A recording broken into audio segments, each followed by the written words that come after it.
Pyramids, pyramids, pyramids. Stay tuned.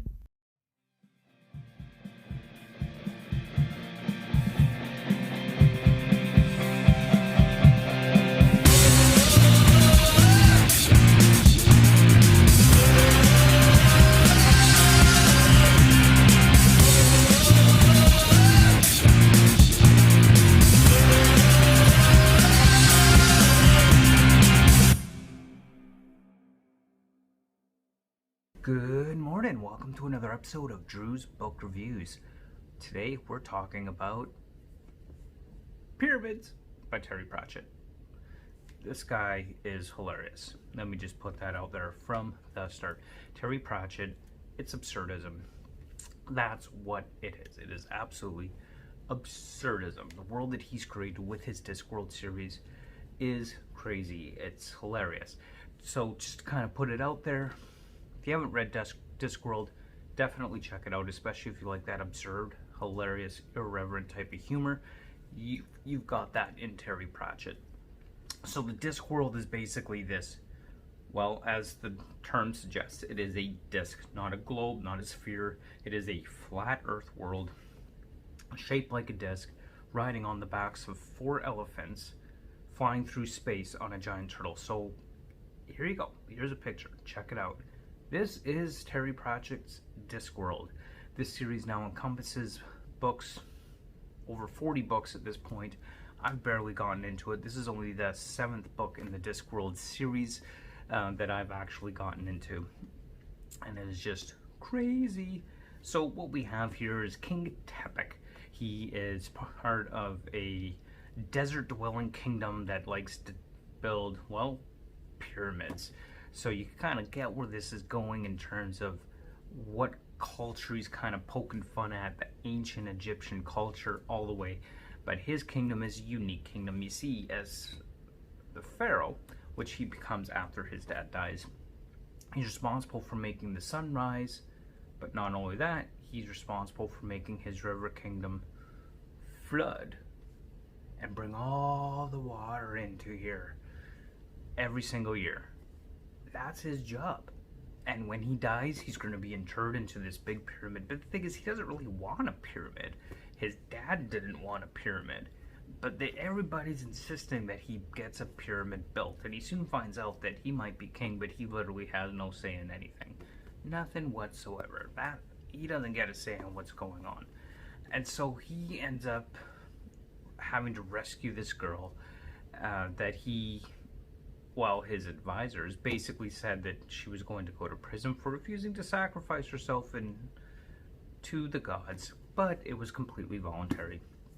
And so he ends up rescuing this girl from prison for not going through with a completely voluntary act, and ends up riding out of the kingdom on, well, a camel called Ya Bastard. Yeah. Crazy, stupid hilarity. So he's running out of the kingdom on a camel called You Bastard with a girl that he's rescued from prison who's going to be sacrificed to the crocodiles, only to end up losing his kingdom. And of course, in the Discworld, just because it's crazy and insane, Ya Bastard, the camel. Camels are smarter than dolphins, and they spend their entire time thinking up complex, crazy math to explain the world around them, using fake, arbitrary, made-up numbers all over the place. This is what the camel does. That's his life. That's his thought process. So Ya Bastard is a smart, intelligent camel that thinks of nothing but math all day long.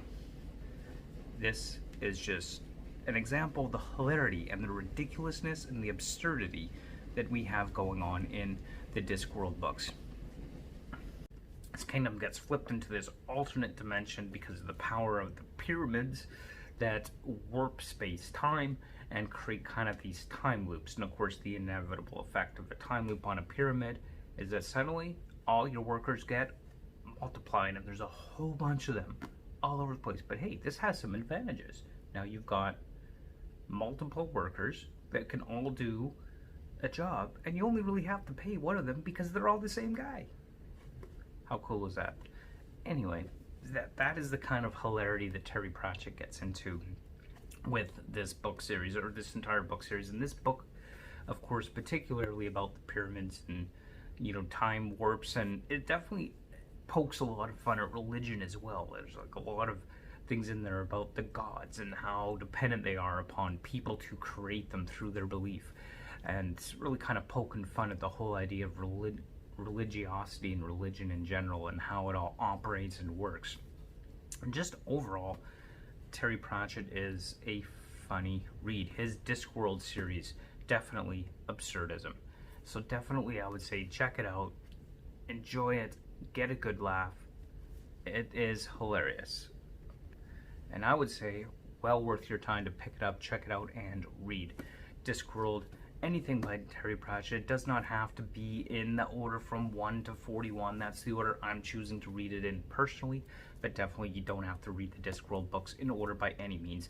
They are just some ridiculous adventures of the disc and the people on it. An overall fun read. So definitely check out Pyramids or any Discworld book for that matter. Like I said, I'm personally reading them in order, but you definitely don't need to read the books in order. So check it out. Those are just my thoughts on Terry Pratchett's Pyramids. Check it out, and thanks so much for watching, and don't forget to like, comment, and subscribe if you like this kind of content, and we will see you next time on the next episode of Drew's Book Reviews. Until then, keep on reading. Bye.